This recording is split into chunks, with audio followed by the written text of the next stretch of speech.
Ciné Junior.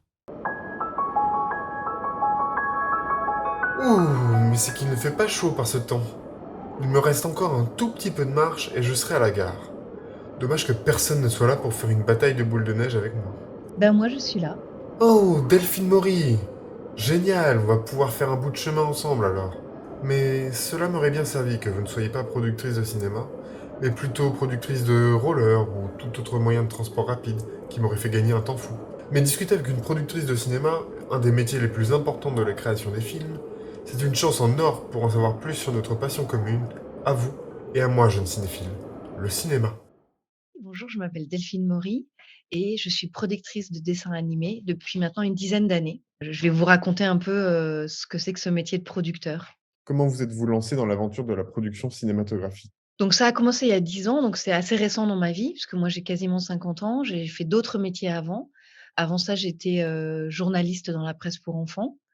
Et puis en 2006 à peu près, j'ai commencé à travailler plus, sur des scénarios que sur des romans, parce que je travaillais dans la presse enfant à J'aime lire, donc j'ai travaillé pendant quelques années à accompagner l'écriture de romans, à être créatrice de jeux et de contenus comme ça. Et puis, en 2006, j'ai commencé à travailler pour un producteur et j'ai basculé de l'accompagnement d'écriture de romans à l'accompagnement d'écriture de scénarios. Et peu à peu, faisant ça, j'ai fait des formations et puis je suis devenue directrice d'écriture dans l'animation. Donc je suis toujours restée dans le monde des enfants, on va dire. Et en 2012, j'ai rencontré la petite fille de Jacques Prévert qui m'a proposé de jouer avec les poèmes de son grand-père. À ce moment-là, moi, j'avais envie de faire des dessins animés, un peu plus intelligents, un peu plus, complexes. J'avais envie de travailler avec des réalisateurs, avec vraiment regarder qu'est-ce que c'est que la naissance d'un dessin animé. Et cette rencontre-là a été décisive parce qu'avec cette idée de faire des dessins animés autour de poésie,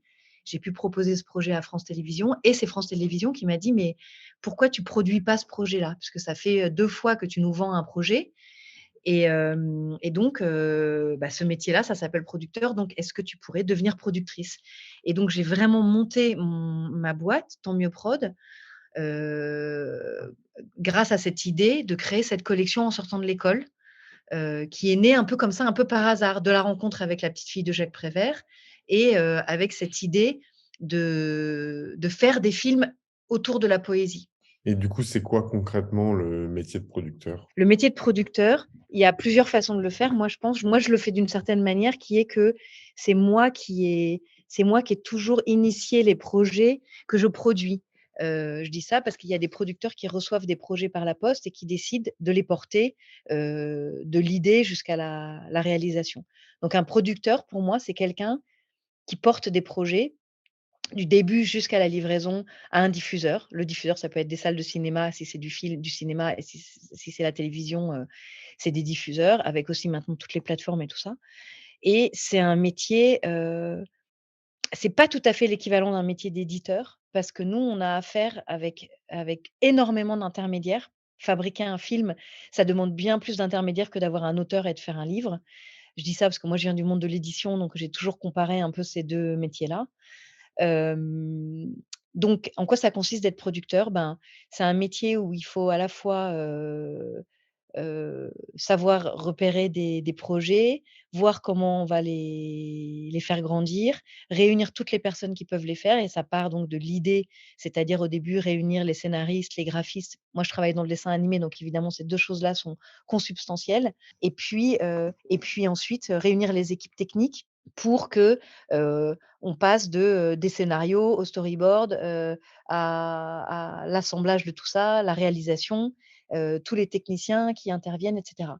Et donc c'est des métiers de très, très longue haleine puisque, que ce soit un projet comme En sortant de l'école, qui lui est très, très, très rapide parce que je peux produire 13 courts-métrages en 6 mois. C'est ce qui se passe avec En sortant de l'école, c'est 13 courts-métrages avec 13 réalisateurs. Chaque film fait 3 minutes. Ce sont des gens qui sortent de l'école d'animation, donc en fait, c'est comme leur premier boulot payé. Donc ils sont énormément accompagnés, heu, avec les gens qui les aident à écrire leurs films, les studios et cetera. Là, on fait 13 films en 6 mois, c'est ultra rapide et puis après, parallèlement, je travaille sur un autre projet, par exemple, qui s'appelle Toby Lolness, qui est l'adaptation d'un roman qui est sorti il y a une quinzaine d'années. par Timothée de Fombelle. Donc ça, c'est 2 tomes et cette série-là qui, elle, fait 13 épisodes d'1 heure, feuilletonnante. Bon, bah, là, on a mis 7 ans à l'écrire. On va le livrer dans 1 an et donc on aura mis 8 ans. Donc tout d'un coup, là, c'est des métiers où il faut tenir pendant 8 ans et tenir, qu'est-ce que ça veut dire? Ça veut dire, trouver l'argent nécessaire pour payer tout le monde, réunir les budgets. Donc ça, c'est une énorme partie du métier de producteur. Oui, c'est un métier d'argent, mais notre travail, oui, c'est d'aller chercher de l'argent, privé et public et avec tout ça, que cet argent qu'on réunit, bah, il faut qu'on organise, des productions de très, très longue haleine et donc il y a énormément de gestion, de planning, de budget parce qu'on n'a pas l'argent d'un coup, on a l'argent au fur et à mesure qu'on livre des étapes de création et donc ça, c'est un travail de longue haleine. Il faut tenir, le coup pour, à un moment donné, dessiner et créer 12 images par seconde. Un producteur de cinéma dont le travail vous a particulièrement inspiré, est-ce qu'il y en a un? Je connais pas très bien le travail des autres producteurs. Je connais plein de producteurs, qui sont, heu, qui sont inspirants, notamment des producteurs de courts métrages. Oui, s'il y a un producteur que j'admire depuis toujours, c'est Didier Brunner, qui a monté la boîte des armateurs et puis maintenant qui a une boîte qui s'appelle Folivari. C'est lui que j'ai rencontré, c'est lui qui m'a mis le pied à l'étrier du monde de la production, on va dire.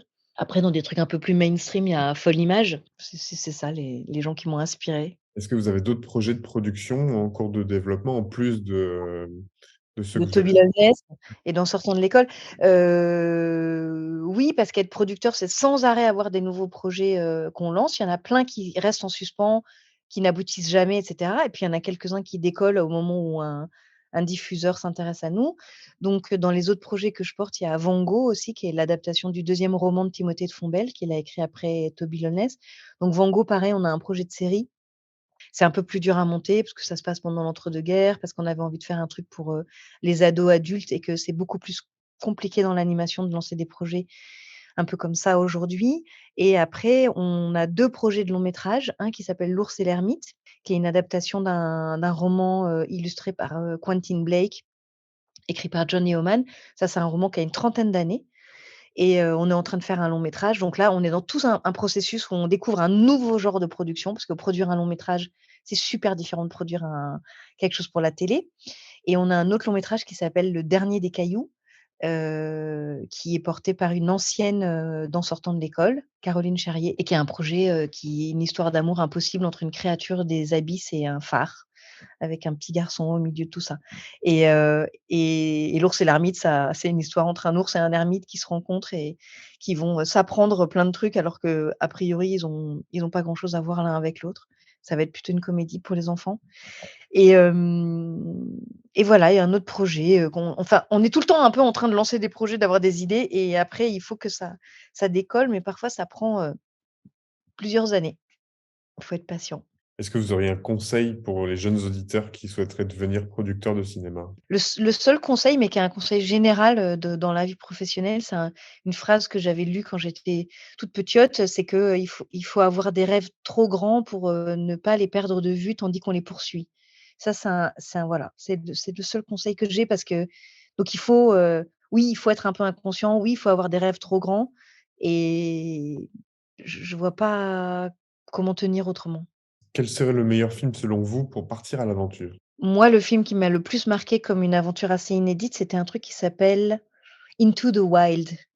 C'était l'histoire d'un jeune homme qui quittait, la vie civilisée pour, aller vivre dans la nature. Ça se termine pas du tout bien, mais je pense que c'est un des films qui m'a le plus, suspendue, à ce que c'était qu'une réalité inconnue et au fait de se confronter à un fantasme comme ça un peu dingue et ça m'a beaucoup marqué ce film. Merci beaucoup Delphine, c'était très instructif. Qu'en avez-vous pensé mes chers petits auditeurs? Vous rêvez de devenir producteur de cinéma? Alors foncez! Vous aurez peut-être l'occasion de produire des films magiques comme les courts-métrages qui composent le programme Oser l'inconnu. Cette séance, au Festival Ciné Junior, sera composée des courts-métrages sans dialogue Épreuve du matin de Maza Avramovic, Un lynx dans la ville de Nina Biziarina, Animals, Chip de Julia Hawker, Flocon de neige de Natalia Chernicheva, Petite étincelle de Nicolas Bianco-Lévrin et Julie Ramboville, Novembre de Marjolaine Pérétin, One, Two, Three de Yulia Aronova. Cette séance est une véritable invitation à la nouveauté, à ressentir ces frissons d'excitation qui nous étrillent le corps lorsque l'on explore de nouvelles contrées, expérimente de nouvelles activités, comme cet agneau culotté ou cet arbre audacieux. Ayez le goût du risque, affranchissez-vous de la bienséance et osez l'aventure. Et notre prochaine aventure d'ailleurs, elle se déroulera à la gare. À bientôt les marmots.